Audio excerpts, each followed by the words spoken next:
Welcome to OState Daily. Casey Porter here. So glad you decided to tune in. Fans, today we have a very, very, very special guest going to talk all about the wrestling team and what's coming up this weekend. Fairly big weekend this weekend with one of the hosts of the Dynasty Defined podcast. If you want to know anything about Oklahoma State wrestling, this is your man, Lee Cothran, joined by Dayton Fix with the Dynasty Defined podcast. This is your fifth year to do it. You used to do it for PistolsFiring. So first of all, thank you so much for your great coverage of OSU wrestling. I'm happy to do it. I've been blessed with the opportunity, and I'm really excited to be here to talk you through the best time of the year. March Madness starts on Thursdays. So 100%. So let's start diving right in. Let's talk about John Smith all the way back to his days at Del City, his brother, Pat Smith, the whole Smith family. Let's start there. We can't talk about Oklahoma State wrestling without talking about John Smith, the Smith family, and what they have meant to wrestling. So dive in there. Yeah, well, look, the Smith family is synonymous with wrestling in Oklahoma and, heck, now Arkansas and the United States. Little Rock just won a Pac-12 championship because of what Pat Smith started up over in Arkansas when he moved there after leaving Oklahoma State around 2004. So really amazing stuff that the family has done for the sport, from Leroy's days as a competitor to a coach at Arizona State, to John, of course, being arguably the greatest American wrestler of all time. In his 33 years at the helm at Oklahoma State, sacrificing his individual ambitions and career, he probably could have won a gold medal in Atlanta had he not had to take over the Oklahoma State program for the things that happened there around 1990. Look, first four-time national champion in the history of the sport was Pat Smith. The family has been nothing but great for Oklahoma wrestling, Oklahoma State wrestling, and wrestling as a whole. So love everything that they did. John Smith is absolutely a legend in the sport and still holds a lot of sway. We are lucky that he was a part of our program, for sure. All great things have to come to an end at some point. Mother Time catches up to everybody. So he had a wonderful tenure here at Oklahoma State, but OSU fans super pumped about the infusion of David Taylor. So just talk about that momentum, the excitement, and what he's brought to OSU wrestling. Sure. The formula has been that the greatest talent, the best wrestlers, go on to be great coaches.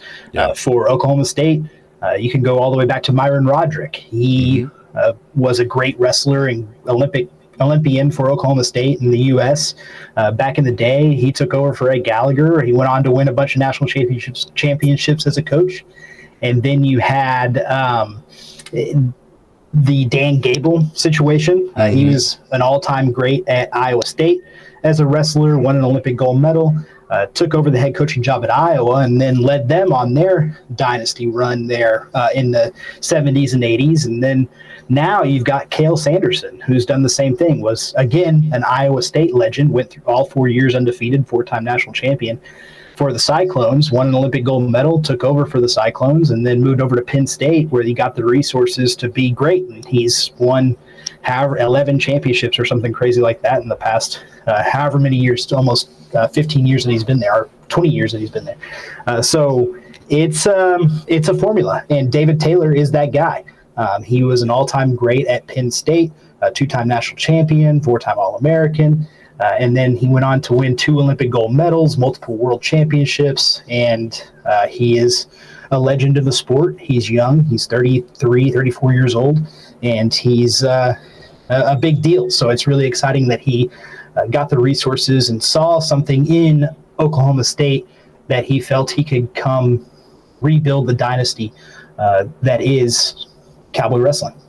Yeah, so you say, hey, he saw something. Of course, Oklahoma State fans are going to go, well, yeah, maybe the greatest college program of any sport in the history of college sports, right? So that's obviously what he saw. But you say that to say the Big Ten, no doubt they've become the dominant conference in wrestling. There are other schools that have more resources than Oklahoma State. So it's not just as simple as to say, hey, look at all these national championships we have, right?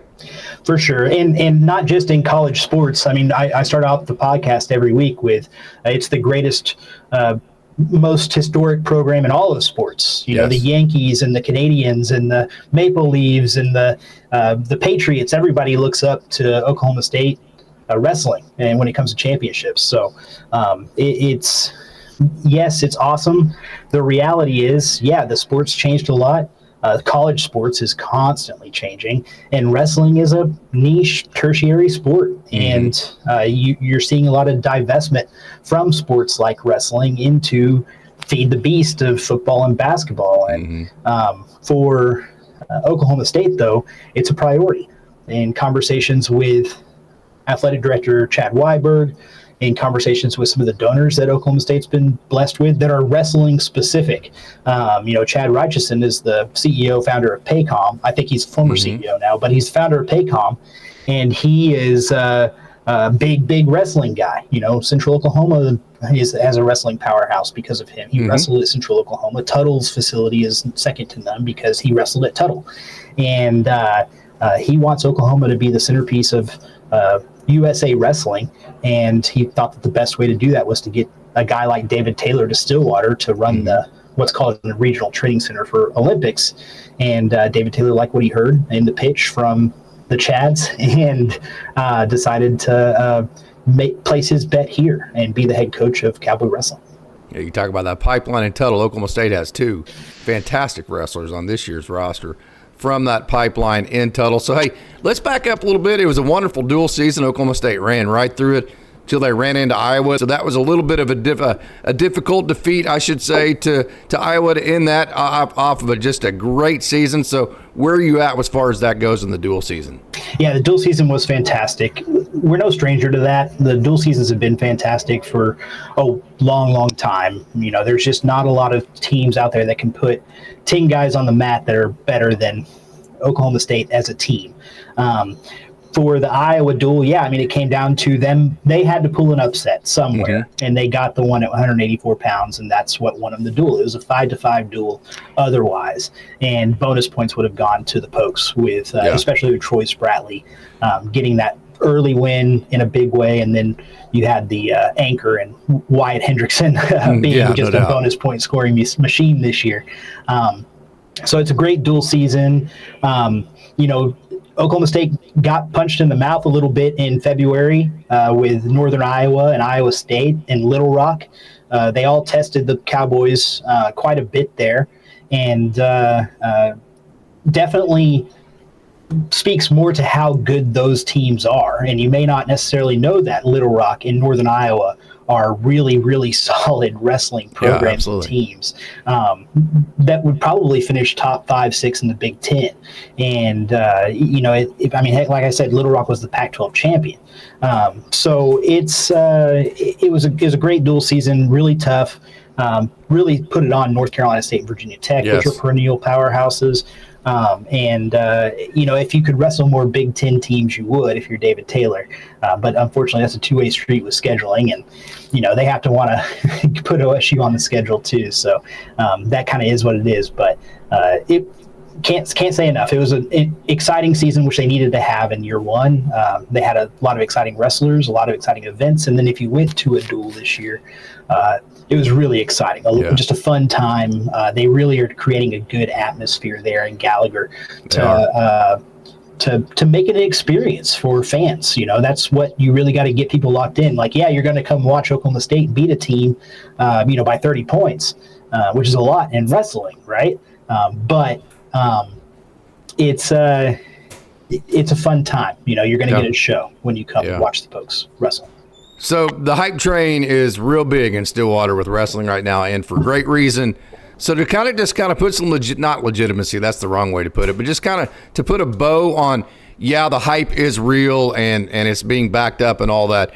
What type of finish does this team need to have for David Taylor in his first season, or has that already happened?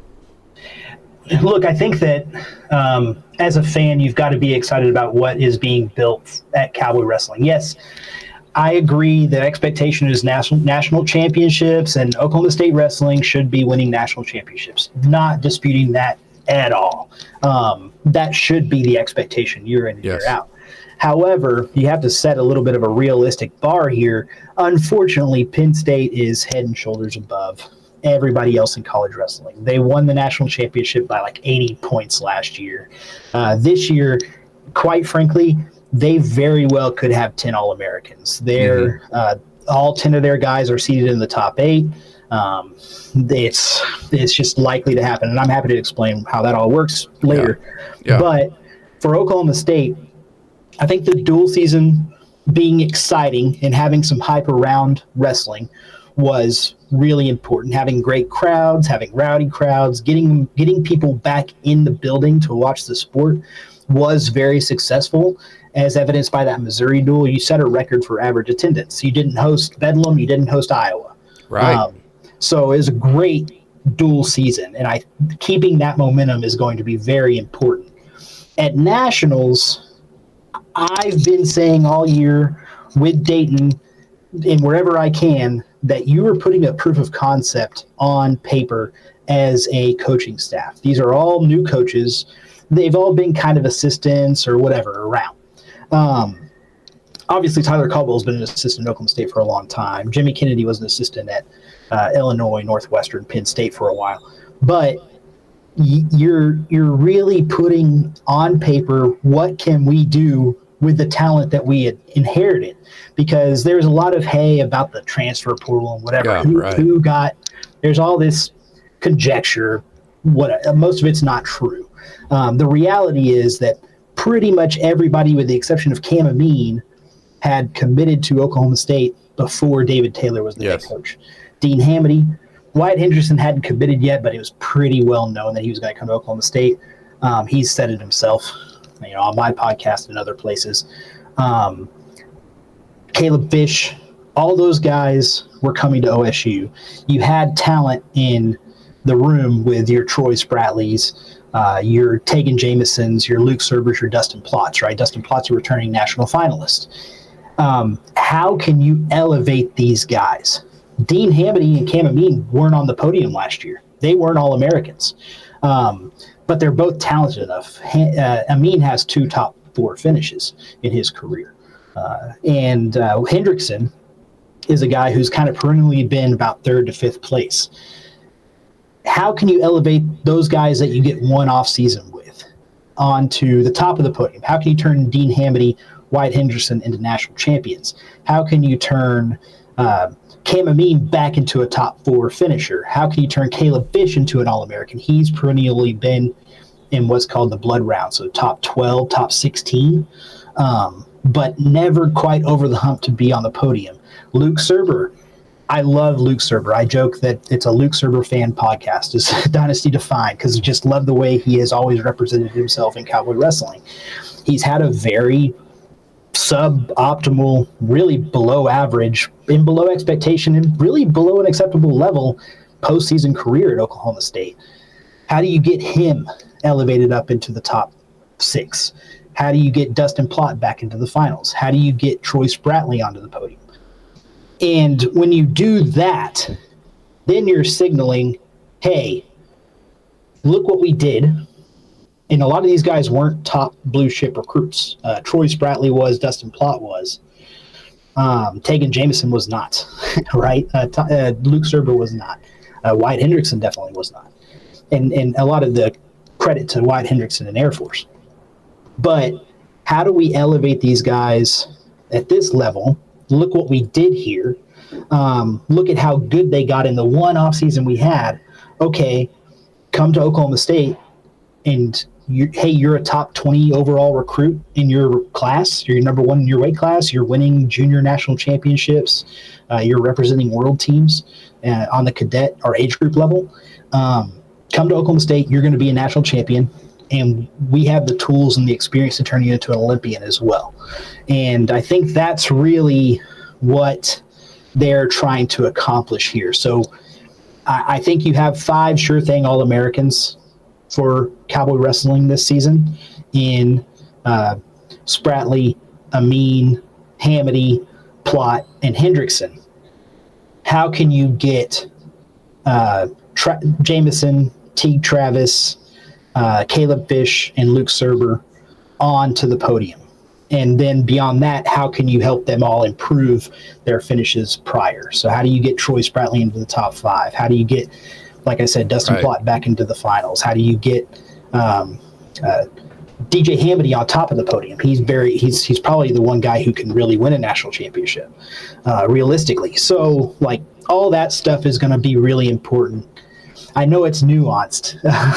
So for me, being a big fan and keeping up closely with it, I can look at all that stuff and say, well, hey, you had 7 All-Americans. Yeah, you came in 3rd place, but it's a really successful showing, and it's really important for the future.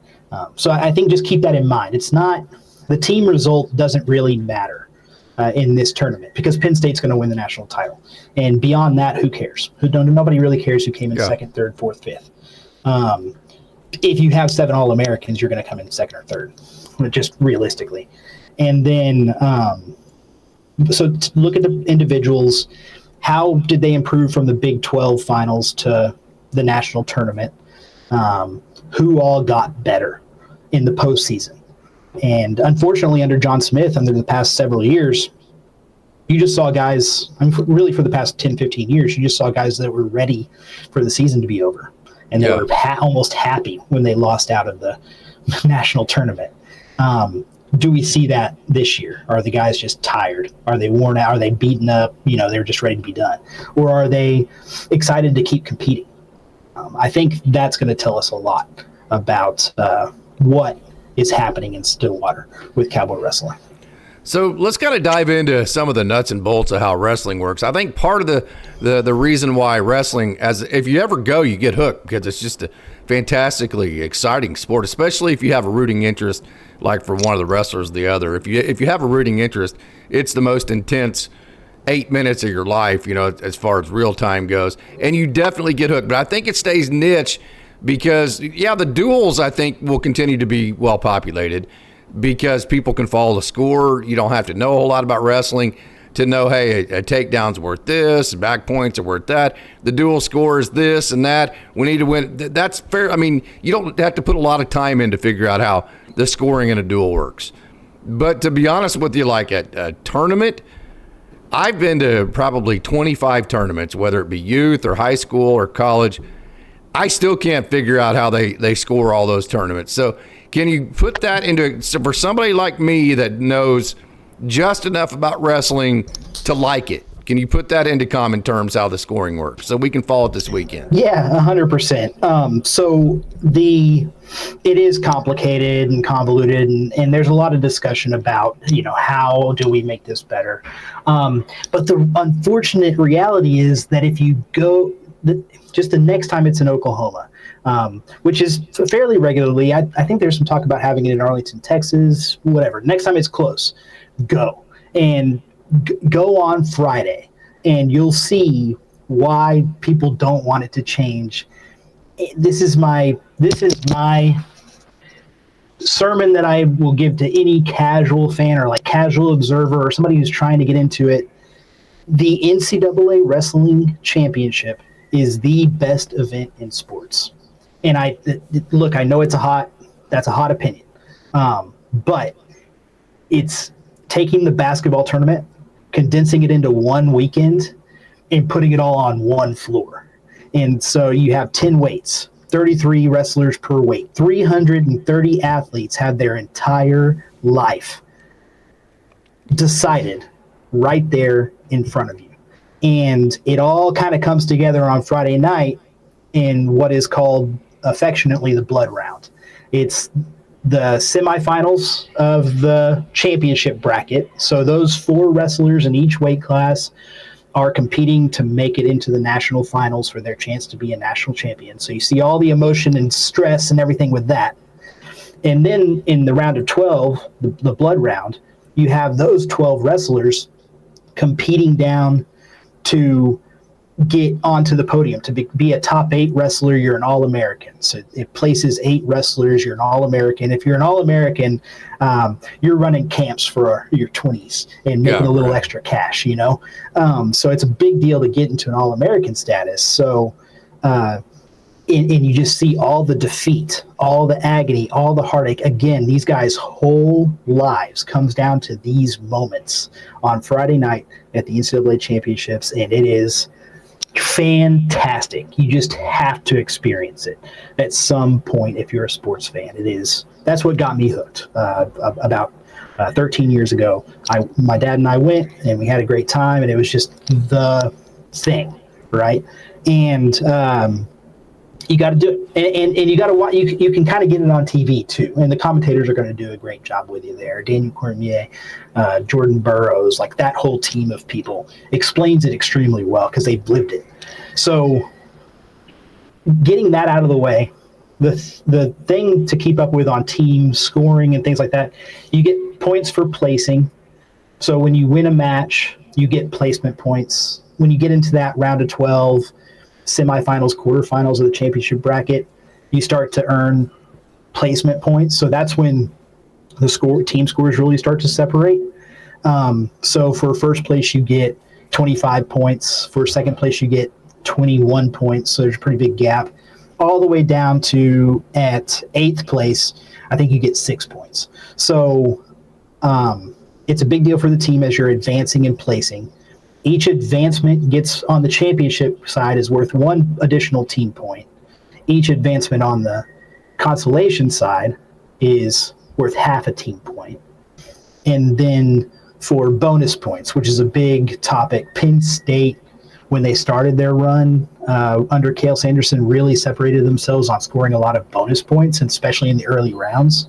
So when you get a pin or a fall, you get 2 additional points for your team on top of the advancement point and the placement point and points. And then if you get a tech fall, so if you won by 15 points or more, you get 1.5 additional team points. For a major decision, you get 1 additional team point. So, nice. So scoring matters, not just winning exactly, matches. Yeah. And in big ways, because if you think about it, in the first round, if you major your opponent, you doubled your point scoring for the team. That. So that promotes action, doesn't it? It sure does, and you see a lot of guys going for it in the NCAA tournament. Yeah, that's nice. Really hammering up their action. And was OSU more defensive under John Smith maybe in the last 4 or 5 years? Was that one of the issues in the national tournament, or am I off there? I wouldn't say that. I don't think John Smith coached heavily towards scoring points. Okay. Unfortunately, I think there was a little bit of a fear of taking risks under John Smith. Okay. If you did something stupid and lost, you were going to hear about it a lot more. You know, David Taylor's much more of a just take a chance. You know, especially in duels. Take a chance. If you lose, you lose, you know. And I think we saw that with Troy Spratley in that first match against Jet Strickenberger. He was trying something out. He got turned over and pinned. Yes. And then you saw him kind of clam up in the Big 12 finals, and he was less willing to try something out, and he still lost. So you've got to find a balance there for sure. Especially when you're against talented guys, so you'll start to see it. But John Smith definitely coached for point scoring and being dominant. He wanted his wrestlers to be dominant, so it's not a coaching thing that was happening there. There was a little bit of Chris Perry won a lot of 2-0 matches, you know, in his career at Oklahoma State. He's a 2-time national champion, right? 3-time All-American. So he won a lot of close matches, and he would coach to that. Like, this is how I did it. But at the end of the day, if you're a much better guy, you need to go out and pin your opponent, you know. And I think there's just some fear that was associated with taking risks. Yeah. So anyway, bonus points are really, really, really important. And, heck, I like this weekend is a good example. Let's say Oklahoma State and Penn State are close. Let's say that the 7 guys for Oklahoma State all perform really well and all are getting into the top 5 placing, which that's really the set where rubber hits the road too. If you're placing top 5, the point differential between 1 and 5 is much closer than between 5 and 8. Right. So you're you're scoring a lot of points for your team, if you score a lot of bonus points for your team, then maybe Oklahoma State closes the gap with Penn State by scoring a lot of bonus points in the early rounds with those guys who are also placing top 3. Like Hendrickson gets a pin in every one of his matches. Dean Hamady scores 84 points like he's done. Yeah. We've seen him do this year in a match. Exactly. So Hamady tech falls everybody to the semifinals, right? And Hendrickson pins everybody to the semifinals. And that's worth an extra. And then they both finish second, right? Yeah. Like, then that's an extra. Then they're scoring 30 points or 32 points each. And sometimes, shoot, that'll just add on. Compared to Dayton Fix and Dustin Plott making the national finals last year, Plott did major all of his opponents all the way through to the finals, or pinned them. But you're still talking about probably a 15 point differential between similar results, right? So it's a big deal. It's a really important thing to score bonus points. So that's what you root for is your guys to go out and dominate early. Plus you get off the mat early in the early rounds and you're, putting a little bit less wear on your body. I'm convinced that Wyatt Hendrickson actually hates to wrestle because he just wants to get off the mat as fast as he can, right? So who do you think's favored to be an All-American? You said All-American's top 8. National champion, obviously, is to win your weight class. So that's the difference between those two. So who do you think is favored at Oklahoma State to be an All-American? Doesn't sound like there's anybody that's favored to be a national champion. So who is favored to do that? And then who has an outside shot? Who would it be disappointing if they weren't? Take us through kind of that part of the roster. Yeah, for sure. I think that the 2-3 guys that you can point to and say they all have a shot at going and winning a national title are Dean Hamady, Dustin Plott, and Wyatt Hendrickson. They're your 3 top wrestlers. They've been dominant all season. The unfortunate thing is that each of them have 1 or 2 guys in their weight class that are generational talents. Yes. So at heavyweight, Wyatt Hendrickson, of course. Wyatt Hendrickson is excellent in every single way that you measure a wrestler. I think he has as good a shot at anybody as going and making the Olympic team in 2028. Unfortunately, you've got Gable Steveson, got his final year of eligibility, similar to Hendrickson, similar to Dayton Fix. People say, well, he shouldn't have gotten it. And it's like, well, look, we're kind of in the Wild West. You've got all this stuff going on. It is what it is. So Hendrickson's not quite. It's a little bit different. Anyway, we don't need to get into that. So Gable, though, is a 2-time national champion, Olympic gold medalist. He is the most dominant wrestler that we've seen in the last 15 years, easily. Wow. And he's fantastic. He's fantastic. Him and Hendrickson are built similarly. They're both about 6'2". They both weigh about 260 pounds. They both can do backflips. They both are freak athletes. And that's the thing. Hendrickson has just proven it many times over the past 5 years. He set out a couple of years in college, these last 2 years, like he didn't wrestle. Hendrickson, while this year he's demonstrated his freakishness, is that a word? It doesn't matter. Yeah. Last year he came in 3rd place at NCAA's. He lost to somebody he shouldn't have lost to. 2 years ago he lost to Greg Kirkfleet, who's the Penn State heavyweight, who is most likely going to hit in the semifinals this year.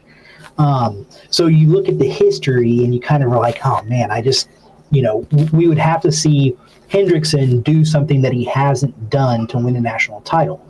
And I think he can do it. I think the guy's got the right mindset. He's got the right coaching. He's in a different environment. You don't have to worry about the same things that you worry about the United States Air Force Academy that you do at Oklahoma State, right? Like the school's not as hard. You don't have somebody coming and inspecting your room every day, all that stuff, right? Sure. So I think with all of that, he can absolutely do it. It's just hard to pick him over a guy like Gable Steveson. Absolutely. Dean Hamady, kind of the same thing. We saw it in the Big 12 finals against Keegan O'Toole, who's a two-time national champion, and Hamady had him dead to rights. And O'Toole just finds way. He is such an intelligent wrestler and technician of the sport. In the third period, when he needed a takedown to tie it against Hamady, he knew that if he gave Hamady a minute to get out, then Hamady was going to get out. So he just patiently bided his time until there was about 20 seconds left, and he executed on his offense to get the takedown. And then in overtime, you saw the same thing. You saw him take a shot.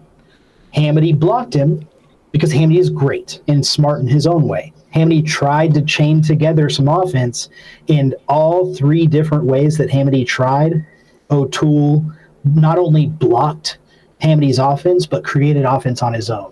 And the way that he chained together that overtime takedown is textbook. And look, Hamady, same way.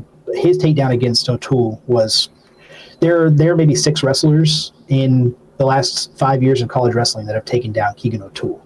So Hamady's fantastic in his own right. He can definitely beat Keegan O'Toole. But you have to get by Levi Haynes, who's a national champion for Penn State. He was at 157 pounds last year. He's coming up to 74. So there's some questions on size differences and length and how Hamady's length can be a benefit there. So there's just a couple of really, really good guys that have done it, whereas Hamady hasn't done it. He hasn't been that. Quite frankly, Hamady's not been good in the postseason. But he was at Wisconsin. Wisconsin is kind of crumbling. They don't really do well. They haven't been developing guys very well. So he comes to Stillwater to get a different look, and maybe this is the thing that he needed. Maybe David Taylor and the environment and the things that he has in Stillwater will help him finish on top. Definitely possible. And then Dustin Plott, look, he's got a massive mountain to climb, and not only with the Parker Keckeisen situation, who we've seen that match 7 times now, and Dustin's never won it. And in the Big 12 finals was the closest he came, and it was still 8-1. So you're looking at, okay, how does Dustin Plott get over that hump? And I've always said, if it can happen once, just be in Philadelphia. Just be in Philadelphia. Let's just make it happen once, because you just got to keep punching. You know, you're stepping up to this guy, and it doesn't matter. Just personally, if you've knocked me down 100 times, I'm still going to get up, and I'm going to try to knock you down the 101st time if that's my goal, right? That's how we all should be mentally, and it's definitely how Dustin Plott is. Yeah. But then in the semifinals, he's most likely going to face Carter Starachi, who's a 4-time national champion at 174 pounds at Penn State. And they're way different wrestlers. Keckeisen is a very forward motion offensive wrestler. Starachi's much more clinical, waits for his chance against top guys like Dustin Plott. He waits. He's like a snake. He just waits and waits and waits and waits. And then when you make a mistake, he pounces on it. Just immediately. Or maybe not even a snake is a good example. A mountain lion might be a better example there. He just waits for you to give him an opportunity in a window, and then he takes it. And he's so effective at it. So Dustin's going to need to force the match to Starachi to win that one. Can he do it? Absolutely. He's also been hunting down that match for years, because there's a situation with the U23 World Team 3 years ago where Starachi was gifted the U23 World Team spot, even though Dustin Plott had won it. So there's some personal stuff there. I think they hit once in high school, and Plott's been trying to get to that match for a while. But he had to move up to 184 pounds last year while Starachi stayed at 74. And anyway, situation kind of forced it to be this year. So we'll see what happens. But those 3 guys definitely have the best chance. Sorry, I kind of ramble. Oh, no, great. But beyond that, I think Troy Spratley has an excellent route to make it to the quarterfinals or semifinals of his bracket, and then get on the podium. I think he's been great this season. He's really found his rhythm offensively. He's had some struggles in a couple different ways, but when he's had those, he's typically come back with a vengeance. So I really like him to. Beyond that, I think taking Jameson, kind of the same thing. We saw him beat a returning national champion at the Big 12 championships in the semifinals. His strength is really a asset for him that could allow him to perform extremely well in this tournament. Again, he's got a really good draw to get to the quarterfinals and then win in the blood round. I think that's going to get him to the podium. And then Luke Serber, I really think this is the year that he finds a way. He's wrestled better than he has in his whole career. He's been really patient. He's been really good at creating offense off of his opponent's shots, which really plays well in the national tournament because it's energy conservation. And that's where Luke Serber's been really, really, really good. So I think that all of those guys have a chance. And then, of course, naturally, I think like Cam Amin rebounds from his bad season last year, gets on the podium. And, I think you end up with at least 6 All-Americans for Oklahoma State.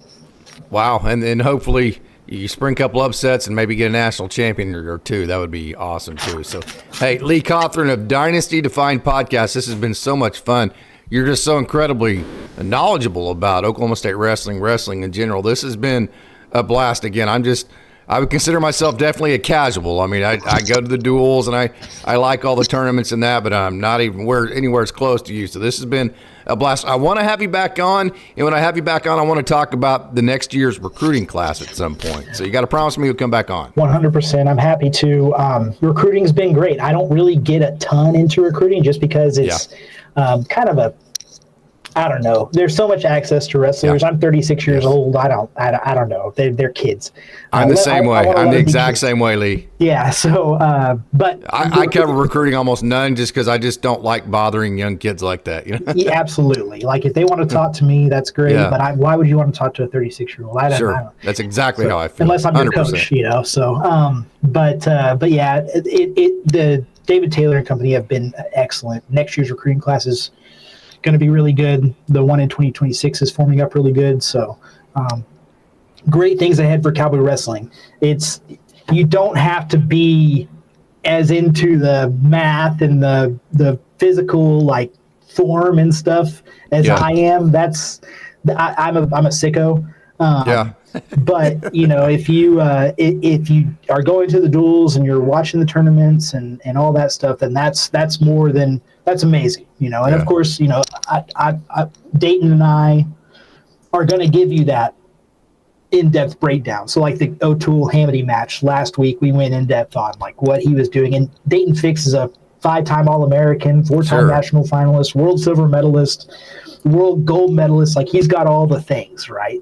So he and I tend to kind of get into the technique and stuff. So if you want really high-level wrestling breakdowns of the matches and things like that, then that's what you're going to get at Dynasty Defined. And I also do a Pin 12 podcast, which covers Big 12. So you're not surprised when Northern Iowa and South Dakota State and Wyoming are performing really well. Wrestling just doesn't have the same barriers that football, basketball, baseball do. Well, I mean, baseball, heck, I mean, you got Dallas Baptist and whoever else being really. Wichita State is generally very good, or they used to be. So, I mean, you know.